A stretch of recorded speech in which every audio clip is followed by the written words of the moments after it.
1960 के दशक में लंदन एस्टेला आधे काले और आधे सफेद बालों के साथ पैदा हुई है। क्योंकि वह अलग दिखती है, उसे एक बहिष्कृत माना जाता है और समाज की अपेक्षाओं के साथ फिट होने के लिए संघर्ष करती है।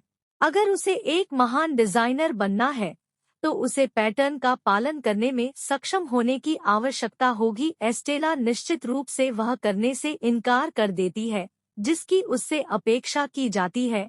वह शानदार खराब है और थोड़ी सी पागल कैथरीन युवा लड़की को रखने के लिए एक निजी स्कूल में एस्टेला भेजती है। उसका बुरा पक्ष, जिसे उसने क्रूला नाम दिया है, नियंत्रण में है। वहां उसे एक आवारा कुत्ता मिलता है जिसे वह गोद लेती है और दोस्त का नाम लेती है।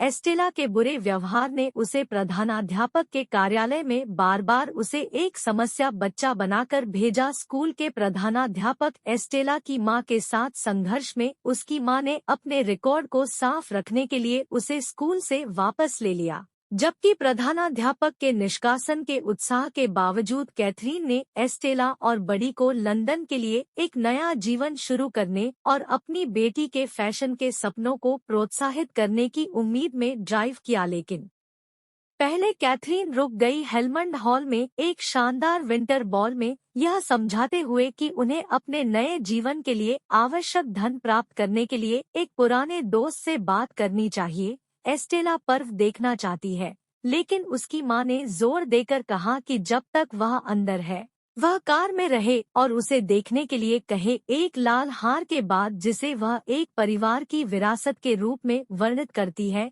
लेकिन एक अनोखी दिखने वाली पोशाक। एस्टेला और दोस्त को देखने के बाद तुरंत कार छोड़कर पार्टी की जांच करने के लिए एस्टेला के अंदर पहली बार असाधारण फैशन की भावना से चकित हो जाती है कि वह वास्तव में संबंधित है। लेकिन जब दोस्त मुक्त हो जाता है तो एस्टेला को भीड़ भरे कमरे के माध्यम से उसका पीछा करने के लिए मजबूर किया जाता है। तुरंत बैरोनेस के वैलेट और दाहिने हाथ वाले जॉन का ध्यान आकर्षित करता है।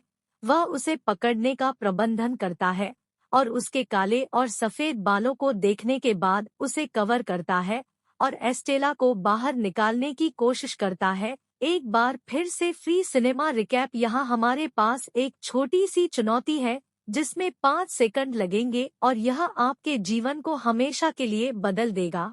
सौभाग्य यह उतना ही सरल है, लेकिन जल्द ही 3 शातिर डाल्मेटियन द्वारा पीछा किया जाता है और एस्टेला फॉल्स के बाहर छिपने के लिए मजबूर किया जाता है। लेकिन जब वह बैठती है तो 3 कुत्ते उसके ठीक पीछे भागते हैं। एस्टेला को देखने के लिए मजबूर किया जाता है क्योंकि कुत्ते कैथरीन पर झपटते हैं और उसे धक्का देते हैं। पार्टी में जाने वाले लोग यह देखने के लिए आते हैं कि क्या हुआ था। बैरोनेस का दावा है कि यह एक दुर्घटना थी और महिला पैसे के लिए उस पर आरोप लगा रही थी। एस्टेला अपनी मां की मौत के लिए खुद को दोषी मानती है और कचरा ट्रक में शरण लेने के लिए भाग जाती है। यह ध्यान नहीं दिया कि उसने अपनी मां के हार को पीछे छोड़ दिया है।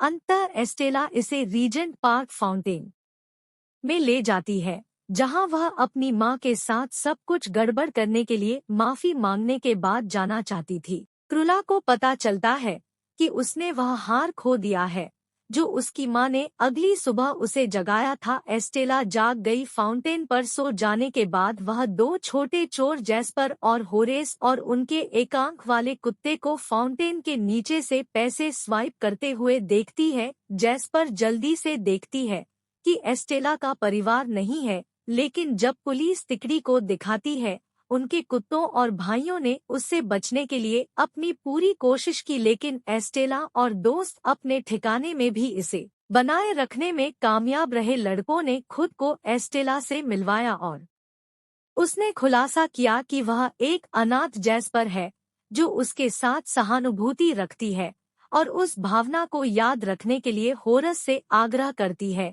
उसे विश्वास दिलाया कि एस्टेला उनके समूह के लिए उपयुक्त हो सकती है, जिसके पास एक लड़की है जो एक मासूम व्याकुलता के लिए बना सकती है। एस्टेला लड़कों के साथ एक सुरक्षित स्थान पाती है, लेकिन उसके 2 टोन बाल अपराध के जीवन के लिए बहुत स्पष्ट है।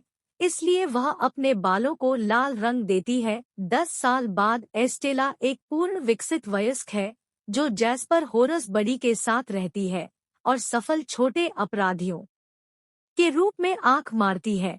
वे बस में जेट कतरे अजनबियों को सफलतापूर्वक घरों में तोड़ती है, मेहमानों के सामान चुराने के लिए होटल में विपक्ष चलाती है और पुलिस की बारी आने पर अक्सर खुद को भागती हुई पाती है। यद्यपि वह अपराध के अपने साधारण जीवन से संतुष्ट है, एस्टेला बैरोनेस वॉन हेलमैन की प्रतिष्ठित couture company the house of baroness में एक डिजाइनर के रूप में करियर बनाने के लिए अपने फैशन पर काम करना जारी रखती है। एक अतिरिक्त विशेष उपहार बैरोनेस के स्टोर लिबर्टी जैस्पर से एक नौकरी की पेशकश से पता चलता है कि उसने उसे स्वीकार करने के लिए कुछ तार खींचे, अर्थात ढेर के शीर्ष पर अपना रिज्यूमे तोड़ ना और गिराना। एस्टेला अवसर के बारे में उत्साहित है, लेकिन होरेस को लगता है कि वे इसका उपयोग कर रहे हैं एक कॉन्स्टेला के लिए एक कोण के रूप में नौकरी। यह जानकर बहुत निराश है कि उसकी नई नौकरी एक ग्लैमर्स फैशन डिजाइनर के रूप में बिल्कुल भी नहीं है।